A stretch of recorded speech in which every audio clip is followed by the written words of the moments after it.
We want Senator Byrd to take a great pause. If he thinks that he can vote to compel the Christian folk of West Virginia and other places to give money to the government to kill the innocent, he has lost his mind.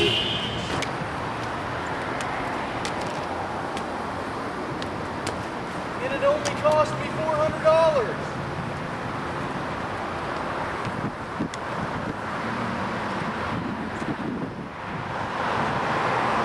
People would say the image of Obama holding a baby and a doctor stabbing a scalpel in there. Isn't that a little extreme? It kind of like, puts down the debate a little bit. Of course it's extreme, and that's the point. This is a horrific image, but what they're doing in reality is far more horrific. We're trying to jolt people back into reality. Yes, this is horrific, what you just saw, but what they are doing in reality is far worse. So I hope that it wakes people up. Other people say, these are just scare tactics. No, this is a reflection of reality. And if it frightens you, good. Because sometimes reality is frightening.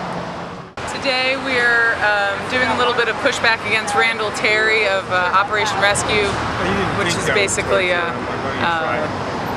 conservative right-wing nut job. And we actually just heard him talk, and he's really spewing the hate, he says he would execute people. There are some people I would execute myself. And yeah, so we're here to basically bring some sanity into the dialogue and say, whatever it is that they're saying, that this healthcare reform involves killing Granny and all of those things, that it's just not true. Don't be distracted, people. We need healthcare reform. Genuine healthcare reform would be get the government out of it. Completely 100%. Get out. Leave us alone. We've been able to figure out how to take care of ourselves for millennia, and we'll do it without Uncle Sam. The Savior was born in Bethlehem, not Washington, D.C. There's no way that they can do what they want to do without saving money by death. And that is their ultimate agenda. This is not a health care plan, it's a death care plan. I was actually creeped out. He's a scary individual, and I was happy to see that no one came to hear him. That was reassuring to me, because to think that people would rally around this gentleman is a little unnerving. They said, this person has to die, who threw the firing squad? I would do it. What if they were pregnant? Would you kill him then? What? What if she was pregnant? Would you kill her then? That's a great question. No, I would say wait till the baby was born. If a woman committed a crime and deserved to die, then sure, so Bonnie and Clyde, if Bonnie was pregnant after killing all those people, I would say let the baby live, and then she can be executed. Just making sure you're staying with what you believe in.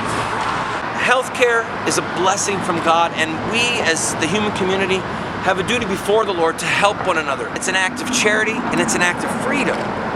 But if someone puts a gun to my head and says, you're paying for my mom to have her teeth fixed, that's not compassion, that's compulsion. It's theft.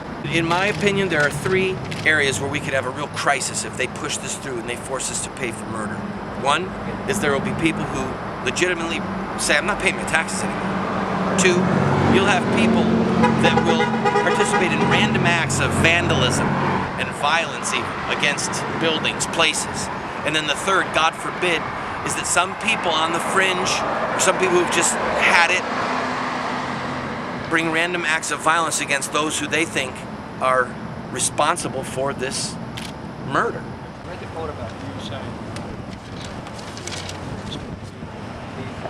Have you all been able to meet with any of the Congress people that you've been protesting? We have been, we've met with staff from 2 or 3. Some of them, their offices were closed on Saturday and Sunday. Were you able to meet with any of Byrd's staff today? No, but we're going to go in right now. Well, I mean, we'll just pass the message. We did with